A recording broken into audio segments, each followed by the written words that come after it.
दोस्तों, इस एपिसोड में आपका स्वागत है। इस एपिसोड में मैं आपको ये बताऊंगा कि कैसे योगी सरकार गैंगस्टरों के खिलाफ मुहिम के नाम पर अपने मुखालिफिन को निशाना बनाकर उनके असर व रसूख को तोड़ना चाहती है। चलिए मैं आपको बताता हूँ कैसे। ये 2019 में यूपी लोकसभा इलेक्शन के नतीजों का चार्ट है।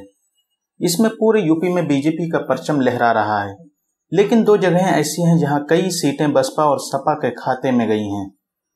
पहली जगह पश्चिमी उत्तर प्रदेश है, जो आजम खां का इलाका है। इस जगह से आजम खां और उनके दो साथियों शफीकुर रहमान बर्क और एसटी हसन ने सपा से कामयाबी हासिल की। बाकी 4 सीटों पर बसपा को कामयाबी दिलाने में काफी अहम रोल अदा किया। दूसरी जगह पूर्वी उत्तर प्रदेश का वो इलाका है जिसे पूर्वांचल कहते हैं। यहाँ की 5 सीटों पर बसपा और 1 सीट पर सपा को कामयाबी मिली। इस तरह से जैसे आजम खां सपा को लोकसभा में सबसे ज्यादा सीटें जिताने में कामयाब रहे, उसी तरह मुख्तार अंसारी और उनके खानदान ने बसपा को सबसे ज्यादा सीटें जिताईं।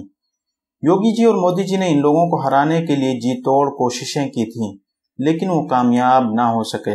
अब पूरे उत्तर प्रदेश के आंकड़े उठाकर देख लें तो पता चलेगा कि योगी और मोदी की आंधी के सामने कोई टिक नहीं पाया, इसलिए उनके उम्मीदवार आसानी से जीतते चले गए। लेकिन इन दोनों इलाकों में कांटे की टक्कर का मुकाबला हुआ। अब योगी और मोदी की आंधी का अंदाजा इस बात से लगा सकते हैं कि आरएलडी पार्टी के मुखिया चौधरी अजीत सिंह उस वक्त कांग्रेस के मुखिया राहुल गांधी जैसे बड़े नेता अपने गढ़ में हार गए। मुलायम सिंह यादव और अखिलेश यादव के अलावा कोई दूसरा उनके खानदान से जीत हासिल नहीं कर पाया। खुद अखिलेश यादव की बीवी डिंपल यादव कन्नौज से चुनाव हार गईं। आप नक्शे में 3 सीटें जो और देख रहे हैं, इनमें से एक मुलायम सिंह यादव की मैनपुरी लोकसभा सीट, दूसरी सोनिया गांधी की रायबरेली सीट और तीसरी बलरामपुर की सीट है।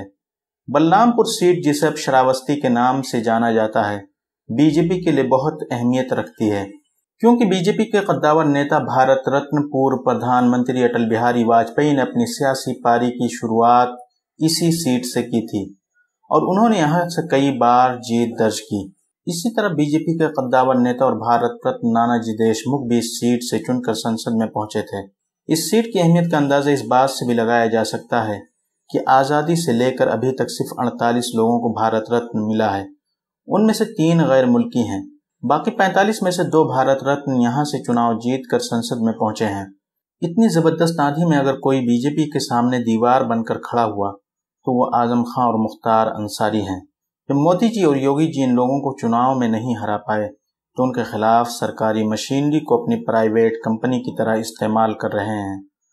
उन्होंने पहले तो आजम खां पर हमला बोला और उन पर तरह तरह के इल्जामात लगाकर झूठ का सहारा लेकर उन्हें और उनके खानदान के कई अफराद को जेल की सलाखों के पीछे डाल दिया। उनसे निमटने के बाद योगी सरकार ने पूर्वांचल का रुख किया। यहाँ योगी और मोदी जी को सबसे ज्यादा खतरा मुख्तार अंसारी से है। दोस्तों, इस एपिसोड में बस इतना ही। इसकी और डिटेल जानने के लिए अगला एपिसोड देखना ना भूलें। जय हिंद।